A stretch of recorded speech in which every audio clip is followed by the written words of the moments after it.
Au TEP à tous, bienvenue sur la chaîne des panafricanistes par essence, par conviction et par excellence. Celle des citoyens qui émitent par nécessité et obligation de combat. Nous sommes une chaîne qui n'est guidée que par nos ancêtres et rien que par les ancêtres qui appartiennent à l'égrégore du monde noir. Par conséquent, nous ne croyons en aucun Dieu venu de l'étranger. Toutefois, cette vidéo n'est aucunement destinée à inciter à la haine ou à la violence, car nous menons un combat qui est d'abord et avant tout spirituel, intellectuel et démocratique. Ensuite, il est politique, géopolitique et géostratégique, contre l'impérialisme, le colonialisme, le néocolonialisme et l'endocolonat, qui sont tous qualifiés de crimes contre l'humanité. Nous menons ce combat sur la base du principe fondamental que nous avons hérité de nos ancêtres kémites, qui est celui de la Mahat, c'est-à-dire solidarité, vérité et justice. Vous êtes donc en droit de connaître la vérité et nous avons l'obligation de vous dire la vérité, rien que la vérité, afin que justice soit rendue au continent africain.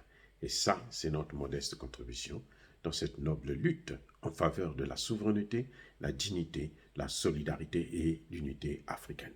C'est exactement ça que nous appelons le panafricanisme.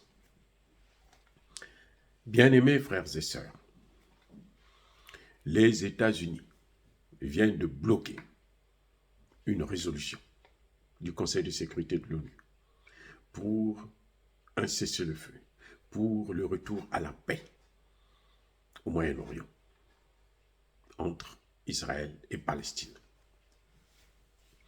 Eh oui, le Conseil de sécurité a proposé une résolution qui contenait les points suivants. Écoutez bien. D'abord, la résolution condamne. Tous les membres du Conseil de sécurité ont condamné le Hamas. Parce que c'est le Hamas qui a attaqué.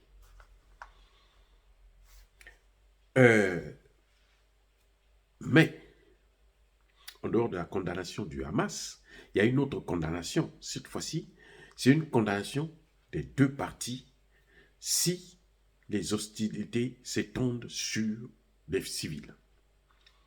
Si les hostilités, la guerre entre le Hamas et l'armée israélienne fait des victimes civiles. Le Conseil de sécurité a condamné ça. C'est pas tout. Le Conseil de sécurité réclame la libération de tous les otages israéliens. Il y a plus d'une centaine d'otages, parmi lesquels, je crois, 17 Français, et devrait même avoir probablement, très probablement, des Américains aussi. Donc le Conseil de sécurité demande à ce qu'on puisse ramener tous les otages, qu'on puisse les libérer, sans condition d'ailleurs. Ensuite, le Conseil de sécurité réclame un passage de l'aide humanitaire, la possibilité d'apporter de l'aide humanitaire aux populations de Gaza, qui sont soumises au bombardement intense d'ailleurs d'Israël. Donc le Conseil de sécurité veut apporter au moins la nourriture à ces gens-là. Vous savez qu'il y a eu blocus pour l'eau, l'électricité a été coupée, il y a vraiment... Et entre-temps, l'Égypte aussi a fermé le passage entre Gaza et l'Égypte.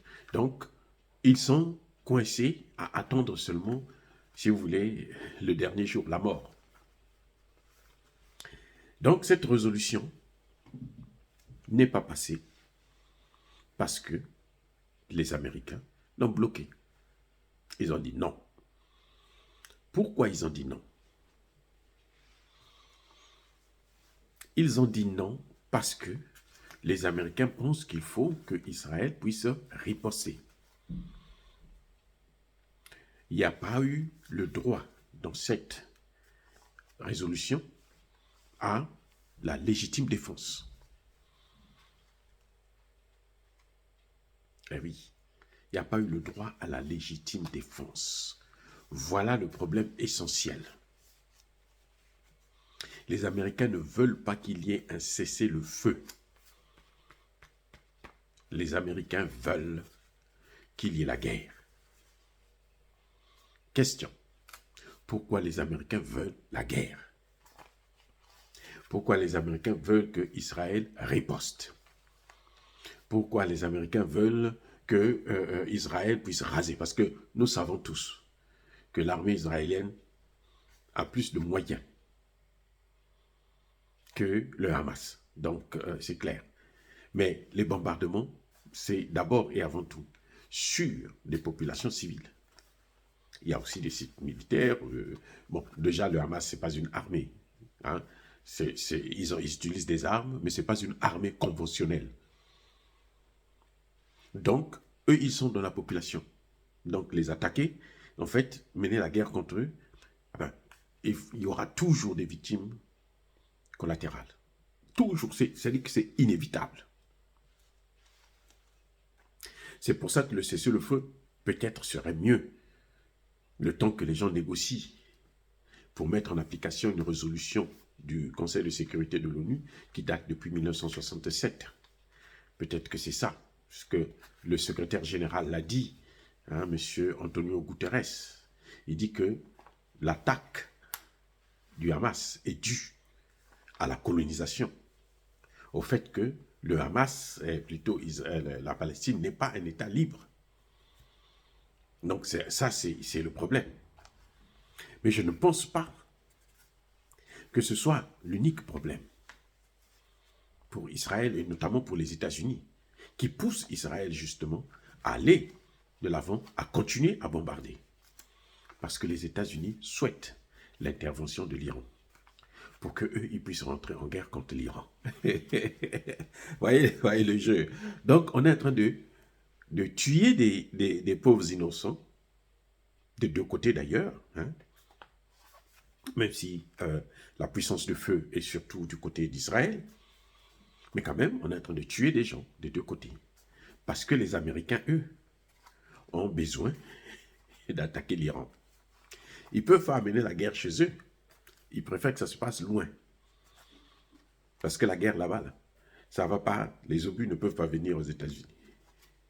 Voilà le seul problème qui leur donne le droit et la force de continuer à faire des guerres à l'extérieur. Et c'est pour ça qu'ils ont bloqué cette résolution, pour une raison fallacieuse, en quelque sorte.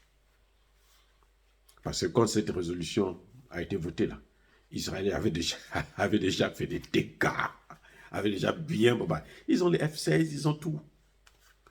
Ils avaient bien rasé Gaza. Mais malgré ça, il ne faut pas que ça s'arrête, il faut que ça continue, on va prolonger.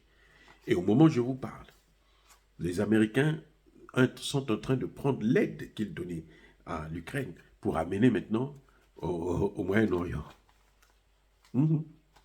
Parce que c'est là-bas maintenant qu'on s'attend à ce qu'il y ait le feu, qu'il y ait l'embrasement total. Mais c'est toujours loin des États-Unis. Donc, ceux qui tiennent les ficelles ici aux États-Unis sont tranquilles. Ce sont des Israéliens qui vont mourir, ce sont des Palestiniens qui vont mourir, ce sont des Arabes en Syrie, au Liban et autres qui vont mourir. Dire cela, c'est inciter à la haine ou à la violence. Non, il y a pas colère, il y a malheur. Mais encore une fois de plus, bien-aimés frères et sœurs, soyez bénis, je persiste et je signe. Soyez abondamment bénis par le Dieu des Kémites et par nos ancêtres angélisés. Mais que tous ceux qui persécutent le continent africain le pillent et le déstabilisent, qu'ils soient noirs, blancs, chinois, arabes, indiens, qui qu'ils soient punis, maudits, foudroyés, neutralisés, écrasés, effacés par le Dieu des Kémites et par nos ancêtres angélisés. Vive l'Afrique éternelle, j'ai dit, et j'assume.